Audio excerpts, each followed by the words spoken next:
Hello, I'm Ragioma and this is Witness. Casamance in southern Senegal is a troubled place. It's a fertile area with seas that were once rich in fish, so life should be good here. But economic neglect and a war of independence that's already lasted 2 decades have left this area deprived and alienated. It's the land of the Jola, a people whose nation stretches from Gambia through the French-speaking south of Senegal to the north of Guinea-Bissau. The history of the Jola has been one of resistance from the days of the Mandinka Empire through to Portuguese and French colonizers. And this colonial experience has left the Jola with a legacy that might be expected to divide them even further: religion. Because some Jola are Christian, whilst others are Muslim.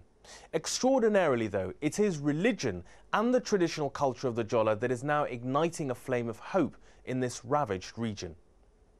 Callum McRae travelled to Casamance to experience the King's Festival, a revival of an ancient ceremony in which the Jola people came together to celebrate older, deeper religious beliefs which unite them.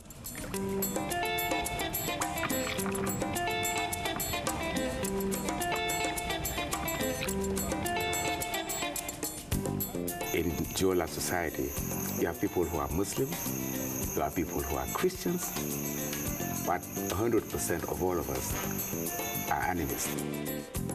Matthias Bassen is a cosmopolitan man. He's travelled the world, but he's never lost his faith. And his faith is both Catholic and animist, the traditional religion of the Jola people. You'll see tomorrow with the King's Festival. You will find all religions coming to the festival. They pay respect, all of them pay respect to the king. Casamance's simmering war of independence has lasted for over 2 decades, and for years made celebration of the King's Festival impossible. But now, fragile peace initiatives mean it can be held again. To get there, Matthias must travel through an area which has seen many bitter battles and is still heavily landmined.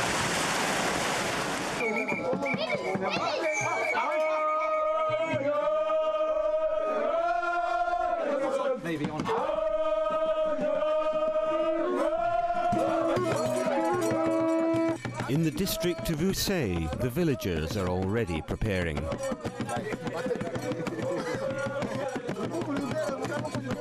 The festival, which begins tomorrow, is a 4-day celebration involving ritual, dancing, feasting, prayer and wrestling. And of all of these, it is the wrestling which will take centre stage.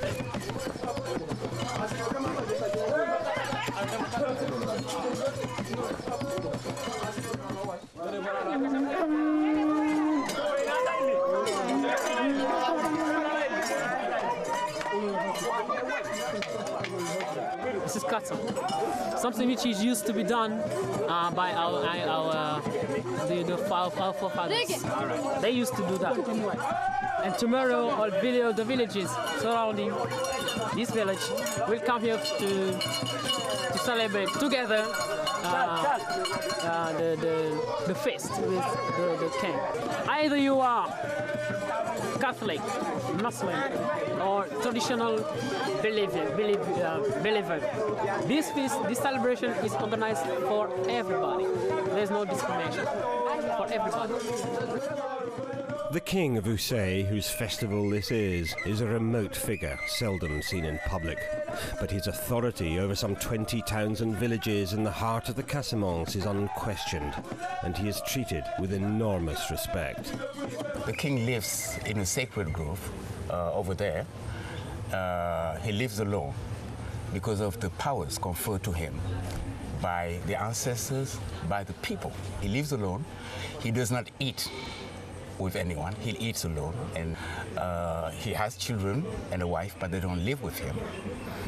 He has a small group of advisors that are allowed to enter the compound, but they can only go to a point. He is the link between the fetish and the people. The fetish is the representation of the ancestors, but the fetish cannot deal directly with the people, so he represents the fetish, and daily he will go to the fetish, he will pour libations, do sacrifices for anything, for peace, for rain, to avoid epidemics or that kind. But while the king is a remote, almost mystical figure, the man in charge of the more mundane matters of administration is the mayor.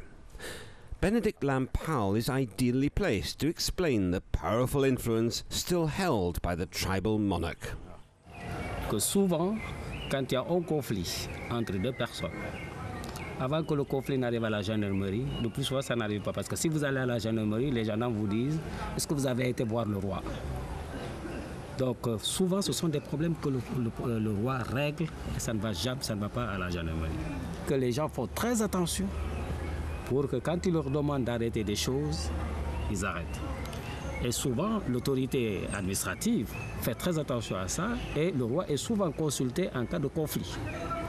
Et souvent, les gens, ce qui fait que quand on affecte un gendarme ici pour la première fois, on préfère les gens, la première personne à qui ils doivent rendre visite, c'est le roi. On lui dit, nous sommes là et nous sommes à votre écoute. Et donc, c'est une collaboration entre l'autorité administrative et l'autorité traditionnelle que le roi a entre ses mains. The king seldom meets outsiders, but perhaps in celebration of the festival, today he's making an exception. This is really something very special for us. Even journalists from this country cannot see him that easily. So this is really an honor for us.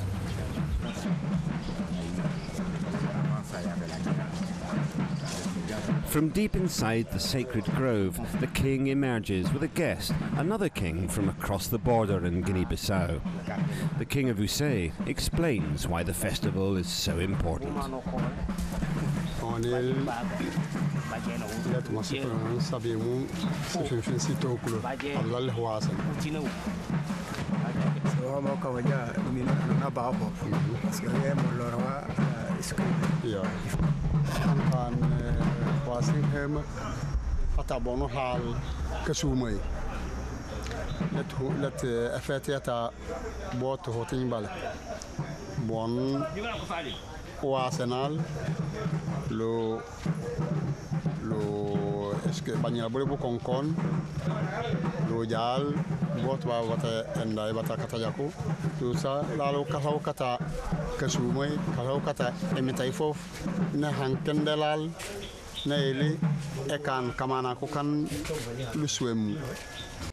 This rare interview is over as soon as it begins. The king returns to his grove and we head back to the village.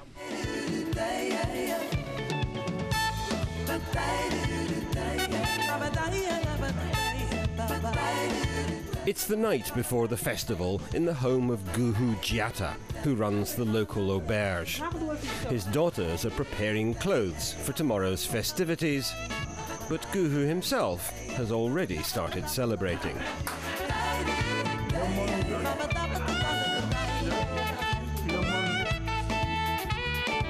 Donc, comme tu disais, mes femmes attendent et Bonjour. Ça va? C'est pour dire que la communauté locale, la Guinée-Bissau,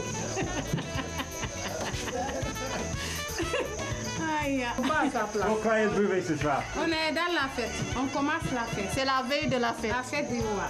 La fête, il ne commence pas pour les femmes. C'est vrai. Quand les femmes travaillent, les hommes sont toujours en train de boire.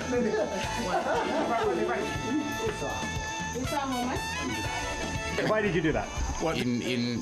In the Jola tradition, everything you do, you have to pay respect to your ancestors. So even when we eat, you have to take a little and drop it on the ground for them. Particularly when you're drinking. Even if I were in New York or in London, I will always give a drop to my ancestors before drinking anything.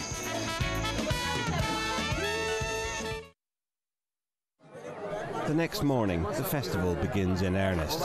In the centre of the town, the crowds gather for the first big event, the Ekomkom dance. Well, there is a group of men coming out of the king's sacred room. The young men, wielding leaves and branches, march in formation to a ritual rendezvous with the young women of the area. While the women watch, the men parade in a grand circle. Behind this circle of men, young men, you have the women. And the young men are saying to them, get married, get married. And the girl will respond, well, marry us then. But while the ritual may be ancient, some of the things they chant to each other are very much about the modern world, about the political and social issues which threaten the stability and survival of the Jola people. Underneath, there is mutual criticism. And the most important theme here is actually early pregnancy in the village, AIDS problem, women getting pregnant and not get married, and that's a very big problem for the village. So this is what they're saying to each other. It's like, I give you a criticism, you answer back. And that's advice from one another. Every village provides one drum in the lineup. The chanting, meanwhile, gets more barbed, and the women start complaining about young men who attempt the illegal and dangerous journey to Europe in small open-topped boats. But when they attack the young men for trying to migrate, the men hit back angrily. The theme has changed. It's the same melody, but the theme has totally changed. Now the girls are saying, stop boarding those small pirogues to go to Spain. And the young men are saying, will you stop this prostitution in Capsicum? But the Ekomkom dance is only the opener. The activity at the heart of the festival is wrestling, and that will start tomorrow. After the break, the King's Festival reaches its powerful crescendo, weather permitting. Join me then.